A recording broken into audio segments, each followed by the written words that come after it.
Hey, hey, hey, good morning. We always start off with some music, so let's see if you know today's song. Come on, come on. Yeah. Now, I told you all that my kids and we start off with music every day. Did not play Jagged Edge for them this morning. This morning we started off with Nappy Roots as always, but we can only listen to like the first 4 words of the chorus of that song, then I have to turn it off. So we ended up with Alvin and the Chipmunks singing Ice Ice Baby. I hope you all are having a good Monday so far, and I know the world's crazy, and we've talked about that. I don't want you all to think that I have my head in the sand, so if you are struggling or if you've got family members that are struggling, I can tell you that this is the 4th episode of A Working Woman's Show.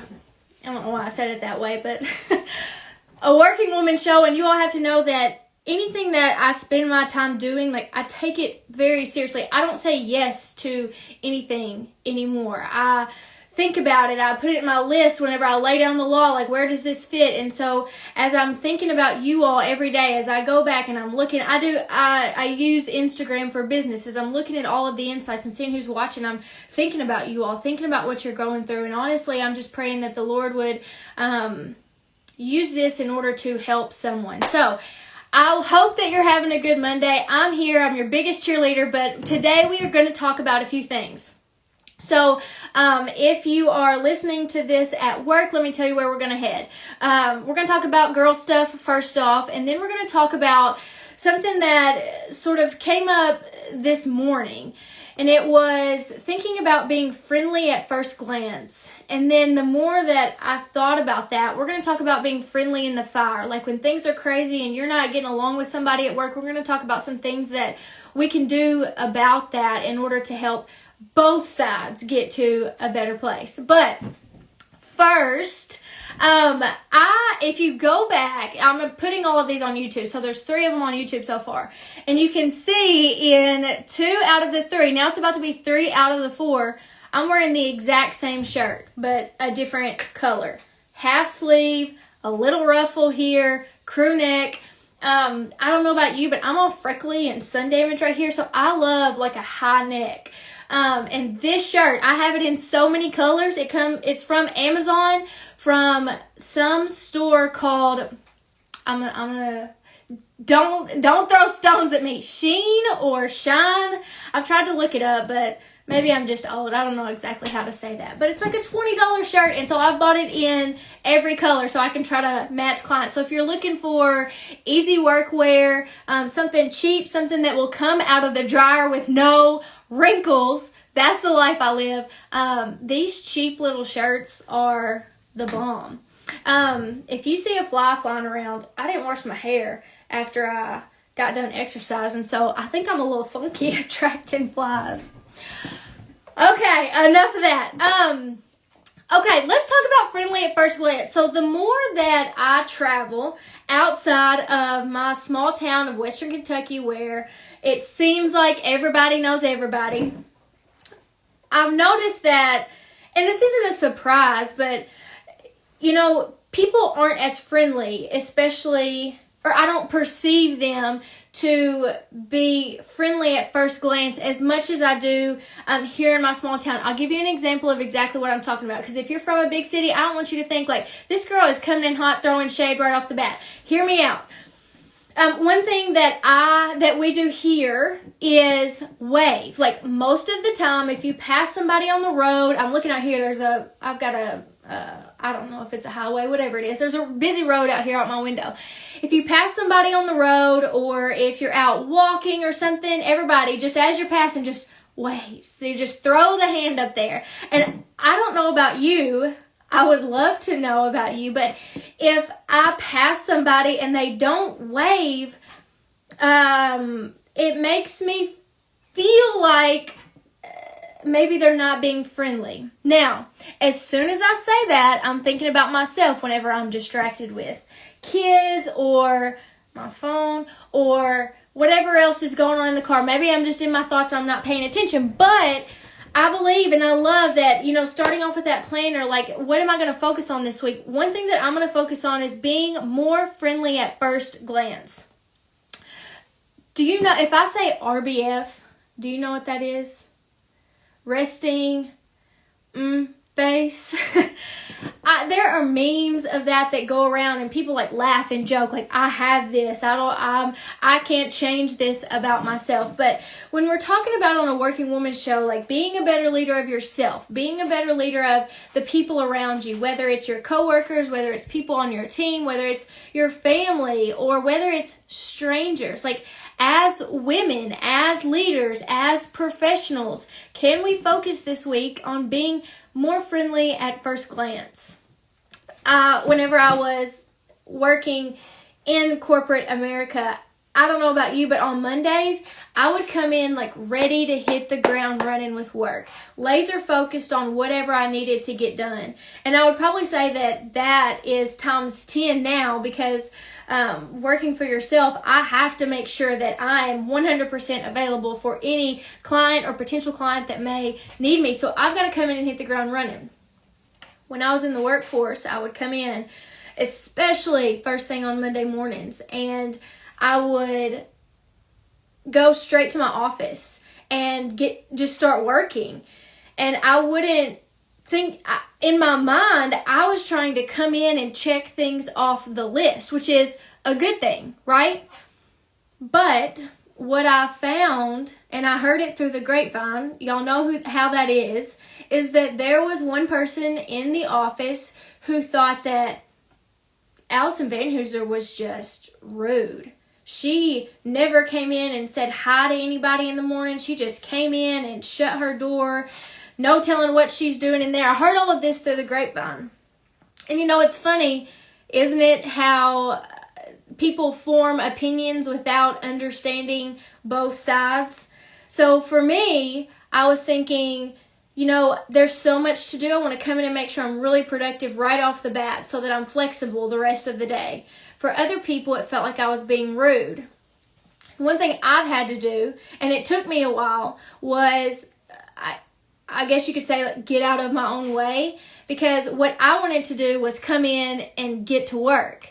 And what I found is that was creating static between me and the people on my team. So I had to start coming in and going around and saying hi to everybody and asking them about their day. And it wasn't that I didn't care before. It was just that my focus was in a different place. But as leaders, whether you're leading up in an organization, whether you're leading a team, or whether you're just leading through influence, if you can influence, or if you do have influence with other people, it's important that we take that seriously and that we're intentional about the things that we're doing. And so for me, I had to start saying, it's more important to me that the people around me that either report to me or that I work with or that I have influence with, that they feel encouraged when I'm around, that I feel approachable. And so I would ask you at work, if somebody stops by your office while you're in the middle of something, are you friendly at first glance? Do they get like a kind of look, or do they get a big smile and just, hey, how are you? And do they feel like you're being friendly? Because ultimately, when people get the impression that you're friendly, they're more likely to want to talk to you. They're more likely to be open with you. And all of those things create an environment for you to be able to build a relationship and better manage, supervise, and lead the people around you. Now, the other thing that I want to be sure that we don't miss, I'm going to put a filter on this because I like a filter. I'm not going to lie. And I have to look at myself. I will tell you all this. Joe said, my husband, he said, Alyson, I don't know what you're doing with the phone, but you're flipped. Like, you don't look, like, you look different. Like, you don't look totally like yourself. And I told him, like, I've just got this face in me because it's really hard to talk to just a black screen. So, as your all's names are popping up, I'm looking at that. But other than that, it's just me, myself, and I in this room. Anyways, I'm telling you that because Joe said, you don't look like on camera, and he's not talking about this filter that's got me looking fresh to death. He said your face is flipped. So if I see you at an event or I see you in training, just know I may look a little different. I don't know the difference because this is how I always see myself, but he sees me differently. Anyways, I see one of my friends joined, so I'm just going to say this. If you're watching this on video, look at this postpartum hair growth.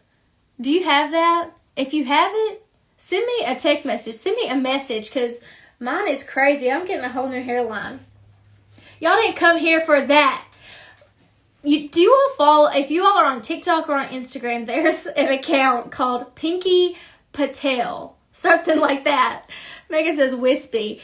Pinky Patel, that is one of my hands down favorite accounts to follow. Makes me laugh all the time. I'm going to start sharing those, like my favorite accounts to follow that bring me joy.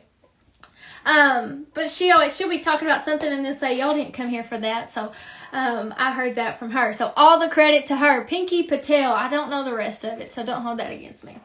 So we're talking about, if you're just now joining, we're talking about being friendly at first glance and how, whether you're driving down the road and waving at somebody and how that can give the impression that you're friendly at first glance. But we're also talking about like when people come in your office, do they get a smile from you? When you're walking down the hallway and they pass you, are you waving? Are you smiling? Are you saying hello? Or do you just sort of lay back and say, I have RBF, like that's just who I am?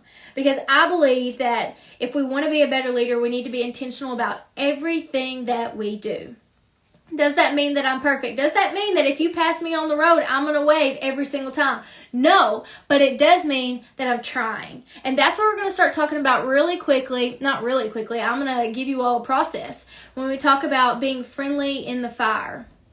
So I just said to you all just now, I'm not perfect. One thing that I'm going to start working on is being more friendly at first glance. Whether it's with the people that I work with, whether it's people I pass at church, whether it's people I pass on the road, whether it's how I interact with my husband when I see him in the mornings, when he comes home for lunch, whenever he's getting on my nerves.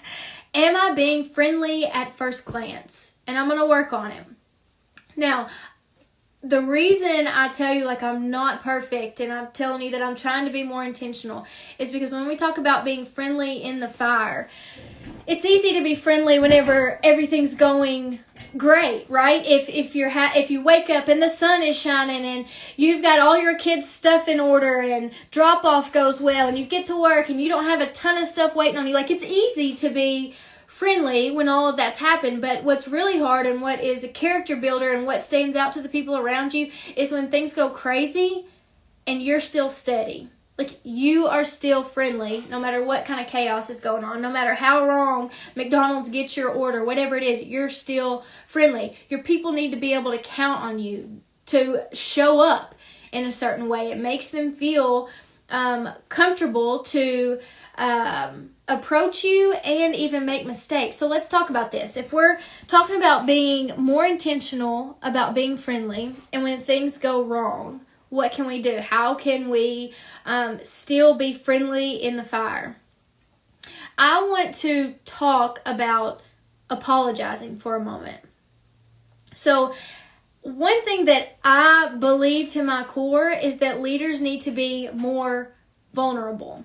Now, I've had some people push back at me and say that they don't believe leaders should be vulnerable. They think that leaders should be the stronghold for the team, not be vulnerable. I see that very differently. For me, it's the leaders who have been vulnerable that I have chosen to build a relationship with because they were real, they were authentic. And I use that word real very carefully because oftentimes when we say like just be real, like or people say like she's just so real. Like real shouldn't mean that you air your dirty laundry. Like it should just mean that you're open about what's good and what you're struggling with.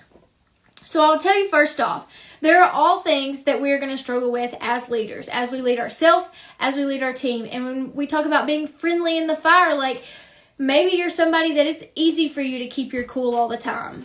But maybe you're somebody who, man, it's really easy for you to lose your cool when things get sideways. I know I've been there. It's easy for me to go 0 to 100 like that. And so I have to be really intentional about being friendly in the fire. They're in my book, so some of you all may not know me, but I wrote a book. It came out, in 2020, Level Up. And the book is really focused on sort of taking ownership of your success, and it's sort of like this show. It talks about work a lot, and so I go through a process in the book teaching you how to apologize. Because have you ever gotten an apology that it just doesn't seem sincere? It doesn't change the dynamic between you two. I have. And I've probably been guilty a time or two of giving those sorts of apologies. One thing that we hear all the time right now is that hashtag sorry, not sorry. Like, that gives me the icky feelings. Like, what happened to people being nice and kind and apologizing? I think that leaders who apologize are opening a door for a connection. So as we talk about apologizing, there might be some of you all who are thinking even right now, like, man, I did somebody wrong, or I said something wrong, or I messed up here. I'm going to give you the 3-step process that I teach for how leaders should apologize to their people. Now, step number 1 is admit. Admit you were wrong. When I was in banking, I had been there several months, and one of the responsibilities that I was given, there was a rotation, was to lock the bank. And so at night you had to set the timer on the vault, set the alarm, make sure all of the doors to the bank were locked. And it was my turn, and I did all the things I thought I was supposed to do, and we left. I come in the next morning and I sit down to my computer, and there is an email from the CEO to the entire bank. And it basically says, I have no idea who is responsible for this, but someone left the bank totally unlocked. And I have never sweated so much, I don't think, in my entire life. I had just quit a really good job, come to this new organization. I was hired into a management position. I was the underdog, and goodness, right off the bat, I messed up. I left a bank totally unlocked. And so he had no idea who did it. And honestly, I don't know that anybody would have ever even went and told him that, hey, did you know this was Alyson that did that? I don't know that anybody would have thrown me under the bus. Maybe they would have. But what I did know is that if I was going to earn the respect of the people around me, because several people did know that it was my turn on the rotation, that I was going to have to step up and admit that I was wrong. And for me, I didn't want to just go to those people who knew that what I did wrong. I wanted to make sure that, he sent this to all the employees. I didn't want anybody wondering, and I didn't want them hearing it from anybody but me. So, right or wrong, I replied all to the entire bank, and I just admitted, hey, this was 100% my fault. I was responsible for it. I didn't do it. I own it. And I will walk you through the process that I used, because years after that, I worked there for almost 6 years, or right at 5 years. Years after that, there was an older lady who worked in the organization, and we were just talking off the cuff one day, and she said, Alyson, when you first got hired, I didn't really take you seriously. I knew that you were in a management position, but so what? Which I love, because I believe that leadership is not position. Leadership, that definition, let me pause for a second. I believe that leadership is not position. Leadership is the ability to offer service and the willingness to take action. So I love that she was like, I get that you were in a management role, but that didn't really mean anything to me. But she said, I remember several years ago whenever the CEO sent out this email to the whole bank saying somebody left it unlocked, and immediately you sent out to everybody, hey, it was me. You admitted that it was you. She said, from then on, I felt like man, this girl is somebody to be taken seriously. She's honest, she has integrity, and I respected you from that moment on. Now, do I tell you that so that you're like, oh, Alyson must just be such a good person? No. I have jacked things up so many times that I've figured out the right way to do them. So I'm sharing that with you to hopefully that, you won't make that mistake in the future. Or maybe if you have already messed up on something, let's go through the rest of that apologizing process. So the first part was admit. The next part is apologize. Actually be sorry for the effect that your action had. I mentioned the sorry, not sorry. Please stop saying sorry, not sorry. That is the most backhanded thing that I feel like is mainstream right now. That, to me, does nothing but create dissension and disrespect between people, and that is the last thing that this world needs. So when we think about apologizing, maybe you have done something and you don't see it as wrong, but it still hurts someone else. Think about me coming into work and just getting straight to work. My intention was to be a good employee, but to someone else, they felt like I was being rude and I didn't care about anybody else in the organization except for myself. I had to get to a place where I cared more about how they felt than what I wanted to accomplish. And so being willing to admit, hey, I was wrong, and then being sorry and saying, I am sorry, I apologize for how I hurt you, how I made you feel, what I made happen in the organization or in the process, or whatever effect it is that your action had. Be willing to say, I'm sorry for that. I'm sorry for how I showed up and how that negatively affected you and the people around you. And then finally, this one may be the most important. And this, for me, learning this step, I probably have learned it most in my marriage. And if Joe watches this, he's going to be like, why you always tell everything, Alyson? Why you tell everything? I have no problem saying sorry. And Joe will say to me, Alyson, sorry means nothing if you're not willing to fix it, if you're not willing to do something different going forward. And so the 3-step process that I teach, that I believe in, is number 1, admitting that you were wrong, that you messed up. Number 2, sincerely apologizing and being sorry for how you hurt someone or something. And then number 3 is explain. So if you're doing 3 steps, admit, apologize, explain. Now, what in the world are you supposed to even explain?